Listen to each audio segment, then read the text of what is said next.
Welcome to my YouTube channel literature and life. दोस्तों, सबका मेरे यूट्यूब चैनल लिटरेचर और लाइफ पर स्वागत है। आज इस वीडियो में मैं आपके लिए लेके आया हूँ चिनुआ अचेबे द्वारा लिखी गई poem refugee mother and child का एग्जामिनेशन पॉइंट ऑफ व्यू से एक बहुत ही इम्पॉर्टेंट क्वेश्चन। इससे पहले कि हम लोग अपने मेन टॉपिक के ऊपर आगे बढ़े, थोड़ा सा हम लोग पोइट के बारे में जान लें।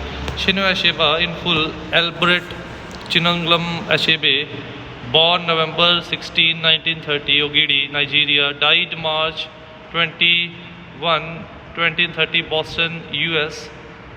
Nigerian novelist, acclaimed for his unsentimental depiction of the social and psychological disorientation accompanying the imposition of Western customs and values upon traditional African society।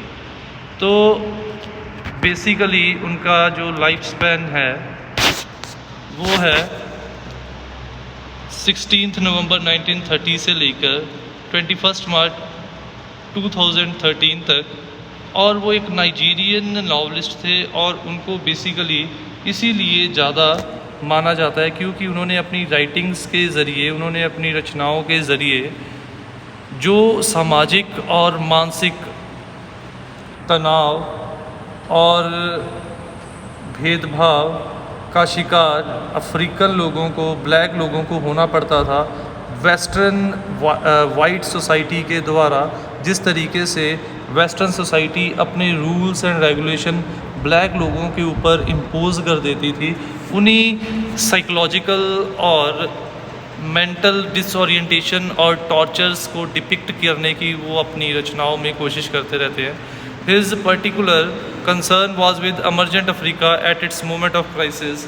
उनका जो सबसे ज़्यादा इम्पॉर्टेंट चीज़ होती ये थी, वो चाहते थे कि जो अफ्रीका इस क्राइसिस के टाइम पे है वो उस अफ्रीका को एमर्ज करने की कोशिश करे, वो इन डिस्क्रिमिनेशंस को ख़त्म करके ब्लैक लोगों को बराबर हक देने में हेल्पफुल साबित हो अपनी राइटिंग्स के ज़रिए। His novels ranges in subject matter from first contact of African village with the white man to the educated Africans attempt to create a firm moral order out of changing values in larger city।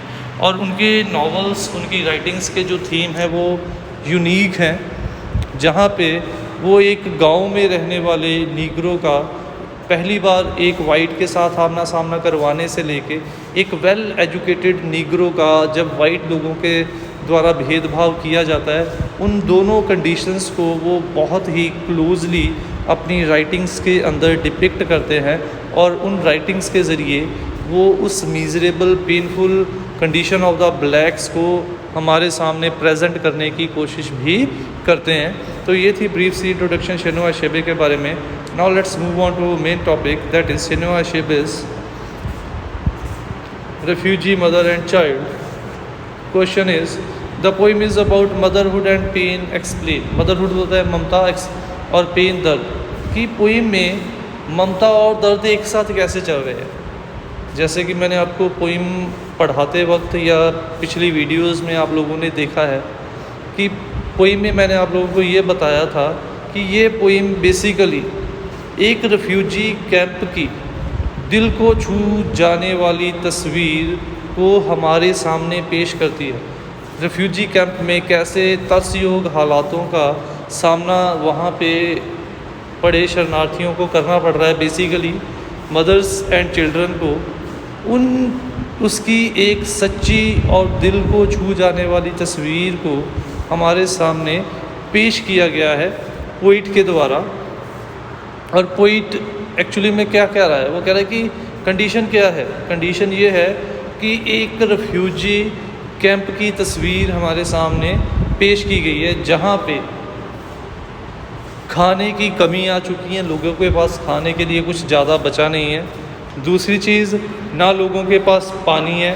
और तीसरी जो बड़ी problem ये है कि धीरे धीरे करके लोग वहाँ पे फैले हुई बीमारी, वहाँ पे डायरिया फैला हुआ है और लगभग वहाँ पे मौजूद सभी बच्चे डायरिया, दस्त के शिकार हो चुके हैं। और हम लोग खुद अंदाज़ा लगा सकते हैं डायरिया और दस्त वैसे ही हम लोगों को अंदर से कमज़ोर कर देती है वॉमिटिंग और लूज़ मोशंस के ज़रिए, और यहाँ पे तो उनको खाने और पीने के लिए भी कुछ नहीं मिल रहा था, मेडिसिन्स की कमी थी। तो उन बच्चों के हालात बहुत ही तरसयोग हो चुके थे। उनका शरीर एक कंकाल का रूप धारण कर चुका था। ऐसा लग रहा था उनका जो मांस है वो केवल उनके हड्डियों के ढांचे को ढकने का काम कर रहा है। उनके सरों के बाल उड़ चुके थे बीमारी और अंदर की वीकनेस के कारण, और ऐसी निराशावादी और दुख भरी कंडीशन को देख के लगभग वहाँ पे मौजूद हर एक माँ ने 99% माँओं ने ये उम्मीद खो दी थी कि वो अपने बच्चे को बचा सकती थी। उन्होंने इस हकीकत को, इस कड़वी सच्चाई को मान लिया था कि जैसे हालात हैं ऐसे हालातों में उनके बच्चों का बच पाना नामुमकिन है, वो अपने बच्चों को बचा नहीं सकती। और इसीलिए वो अपनी अटैचमेंट को कम करने के लिए अपने बच्चों के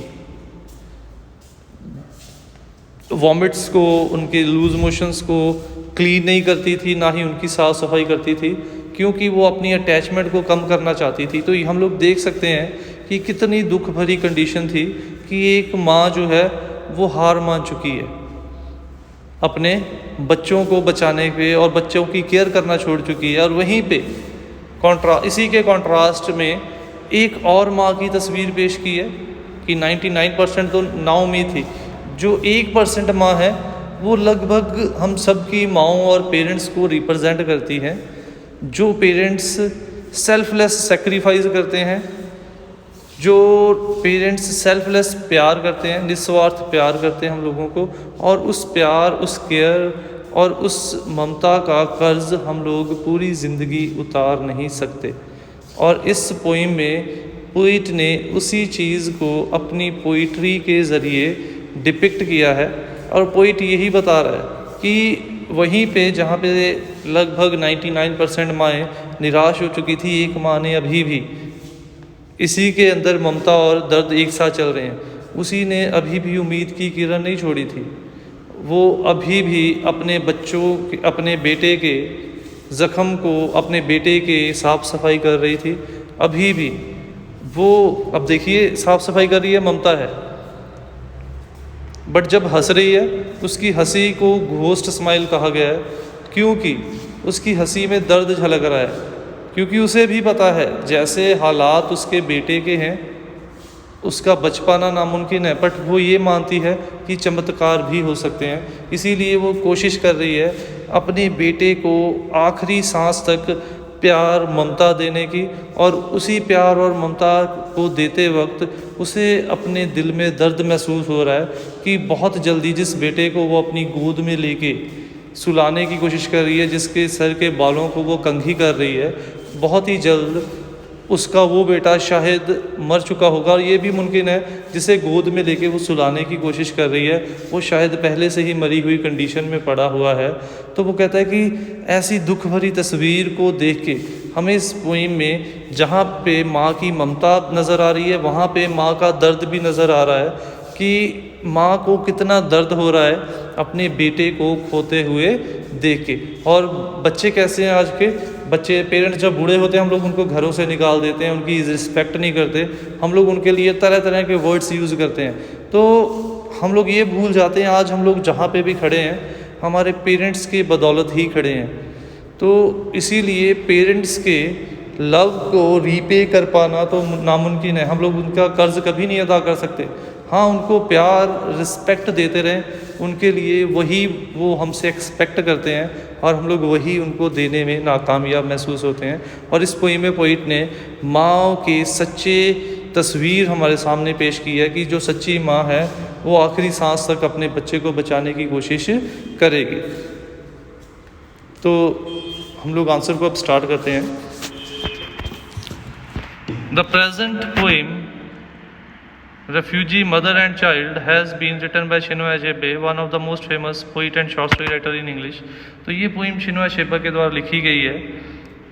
इन this story the poet has try to present a realistic picture of a refugee mother and her child. तो इस पोइम में पोइट ने एक सच्ची तस्वीर पेश करने की कोशिश की है, एक रेफ्यूजी, एक शरणार्थी माँ और बेटे की। The poem is full of mother's love and care for her child. और पोइम जो है एक माँ के अपने बेटे के प्रति प्यार और केयर की एक सच्ची तस्वीर को हमारे सामने पेश करती है। The poem presents the picture of refugee camp where all mothers have stopped caring about their children. तो जैसे मैंने आपको पहले बताया कि एक शरणार्थी शिविर की सच्ची और कड़वी तस्वीर हमारे सामने पेश की गई है, जहाँ पे ज़्यादातर माँओं ने अपने बच्चों को केयर करना, साफ करना छोड़ दिया है, क्योंकि as they have accepted the fact that they can't save their children from death. क्योंकि वो इस सच को मान चुकी हैं कि जिस हालात में उनके बच्चे जी रहे हैं, उन हालातों में उनके बच्चे का जी पाना नामुमकिन है। बहुत ही जल्दी वो मौत का शिकार हो जाएगा और इसीलिए वो उनको साफ़ सफाई नहीं कर रही, उनकी केयर नहीं कर रही, ताकि उनकी अटैचमेंट जो है वो थोड़ा सा कम हो सके। Most mothers there had long ceased to care. इसीलिए इन लाइन्स में भी पोइट ने उन मदर्स को डिपिक्ट किया है जो मदर्स अपने बच्चों की केयर करना छोड़ चुकी हैं, जो नाउमीद हो चुकी हैं और जो ये मान चुकी हैं, इस सच्चाई को एक्सेप्ट कर चुकी हैं कि वो अपने बच्चे को नहीं बचा सकती। बहुत ही जल्दी उनका बच्चा जो है मौत के मुंह में चला जाएगा। But among them the poet has presented the heart touching picture of a mother who is still trying to care of her son. But वहीं पे उसने एक ऐसी माँ की तस्वीर भी पेश की है जो इन माँओं के उल्ट अभी भी अपने बच्चे की केयर कर रही है। अभी भी उसने उम्मीद का दामन पकड़ के रखा है। अभी भी उसे लगता है कि वो अपने बेटे को बचा पाने में कामयाब हो जाएगी। She held the ghost smile between her teeth and in her eyes the ghost of a mother. और इसीलिए वो कहता है कि उसकी खुशी, उसकी हंसी और उसकी आँखों में झूठी हंसी थी, बट उसकी आंखों और उसकी हंसी के पीछे जो दर्द है बहुत ही जल्दी अपने बेटे को खो देने का, उसे भी हम लोग महसूस कर सकते थे। The poet has compared the feeling of a mother with the mother Mary when Jesus Christ was put on the cross by the people.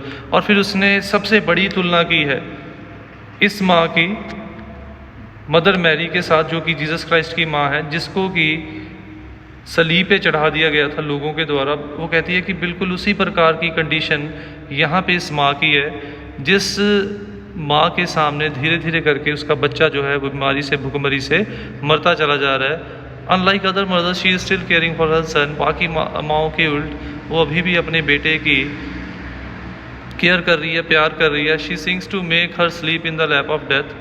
वो उसे अभी भी सुलाने की कोशिश कर रही है और पोइट का ये मानना है उसे वो मौत की नींद सुलाने की कोशिश कर रही है, क्योंकि उसका ये मानना है कि मौत ही उसे इस दर्द भरी ज़िंदगी से आज़ाद कर सकती है। She still combing the few hairs left on his school.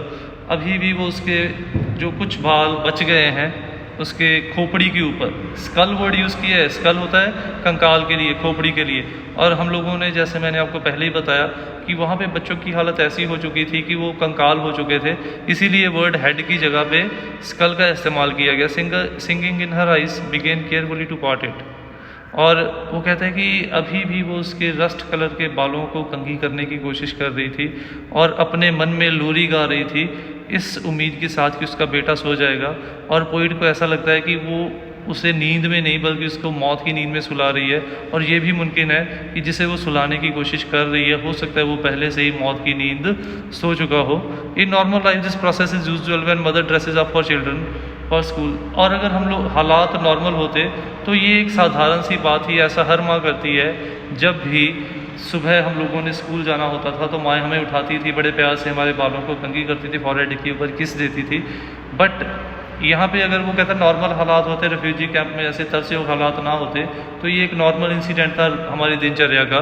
But here this is just like a mother going to put flower on the grave of her son. But यहाँ पे हालात जो हैं वो और हैं। यहाँ पे हालात तरसयोग्य हैं, बच्चे कंकाल बन चुके हैं। और ऐसे हालातों में पोइट ये कहता है कि वहाँ पे इसकी इस मदर का अपने बेटे को इस तरीके से प्यार और केयर का देना बिल्कुल उस तरीके से है जैसे कोई माँ अपने मर चुके बच्चे की छोटी सी कब्र के ऊपर फूल चढ़ाने आई हो। Now did it like putting flowers on a tiny grave. In the end to conclude we can say that the poet has presented the heart-touching picture of a mother and her son तो में हम लोग देख सकते हैं कि इस poem में पोइट ने किस तरीके से एक रेफ्यूजी मदर और चाइल्ड की दिल को छू जाने वाली तस्वीर हमारे सामने पेश की है। No doubt the poem presents a very true picture of motherhood that makes us salute all the mothers of the world. इसमें भी कोई शक नहीं है, यहाँ पे पोइट इस मदर के ज़रिए एक माँ की ममता की सच्ची तस्वीर जहाँ पे हमारे सामने पेश कर रहा है, जो हमें दुनिया की सभी माँओं के सामने नतमस्तक कर रही हैं, जो हम लोगों को दिल से मजबूर कर रही हैं कि हम लोग अपनी माँओं को सल्यूट करें। उन्होंने हमारे लिए जो सेक्रीफाइस, जो कुर्बानियाँ हमारे पेरेंट्स ने हमारी खुशियों के लिए, हमारे ड्रीम्स के लिए की हैं, उसको हम लोग रीपे नहीं कर सकते। But it also presents the pain of mother who is soon going to lose her son और had already lost her son. जहाँ पे ये पोइम ममता को डिपिक्ट कर रही है, वहीं पे ये पोइम एक माँ के अपने बच्चे को जल्दी खो देने के या फिर खो चुके होने की भी एक सच्ची तस्वीर हमारे सामने पेश करी है। और इस तरीके से इस पोइम में मदरहुड और पेन दोनों को हम लोग